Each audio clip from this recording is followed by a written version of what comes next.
The moment a restraining order is issued against you in California, you immediately lose your right to own firearms. And in this video, I'll show you exactly what happens to your gun rights when a restraining order is filed and the serious legal requirements you must follow. Hi, I'm Nana Knight, and I've spent over 16 years in the courtroom, first as a prosecutor and now as a board-certified criminal law specialist and defense attorney based in California. If you need to speak with an attorney for an urgent criminal matter, give us a call at 408-877-6177. Now let's get back to it. Under California law, if any restraining order is issued against you, whether it's a domestic violence restraining order or civil harassment order, workplace violence restraining order, or a gun violence restraining order, or a criminal protective order, you are immediately prohibited from owning, possessing, purchasing, or attempting to purchase any firearm or ammunition. This prohibition takes effect the moment the order is served, not when you have your hearing. It doesn't matter if the order was issued without you present or if you believe the allegations are false. You must be served with the order, however. The 24-hour relinquishment rule.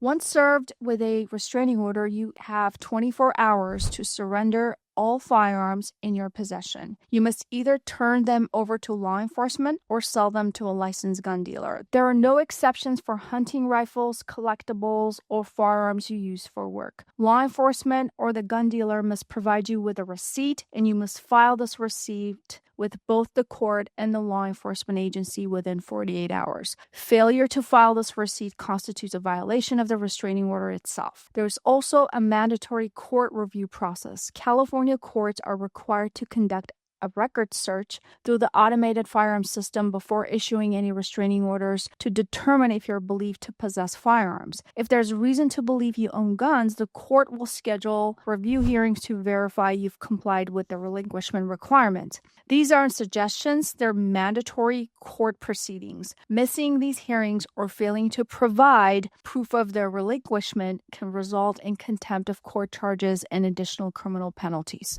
Search warrant authority. If you fail to relinquish firearms as required, California law specifically authorizes courts to issue search warrants for law enforcement officers to go into your place of residence or wherever the weapons are believed to be stored to seize your firearms. Police can search your home, your vehicle, your workplace, or any property under your control to locate and confiscate firearms you were required to surrender. Additionally, if you're arrested in connection with a domestic violence incident, law enforcement can obtain search warrants to seize firearms at the scene or at any premise you occupy or control. And there are long-term consequences beyond the order. Even after a restraining order expires, the firearm prohibition can have lasting effects. If you were convicted of violating the restraining order, that conviction itself can result in a 10-year firearm prohibition under California law. For military personnel, the loss of firearm rights often means automatic discharge from service, loss of security clearance, and forfeiture of retirement benefits if they're discharged from the military. For law enforcement officers, it typically means termination since you cannot perform essential job functions without firearm access.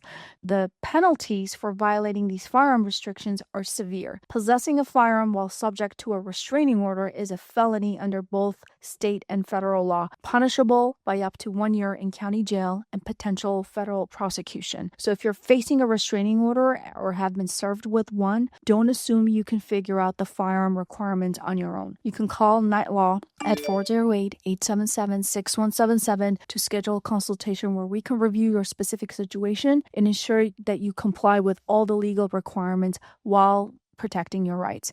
And if you want to understand the complete timeline of what happens from arrest to a resolution in a DUI case, watch this next video where I walk you through each step of that process.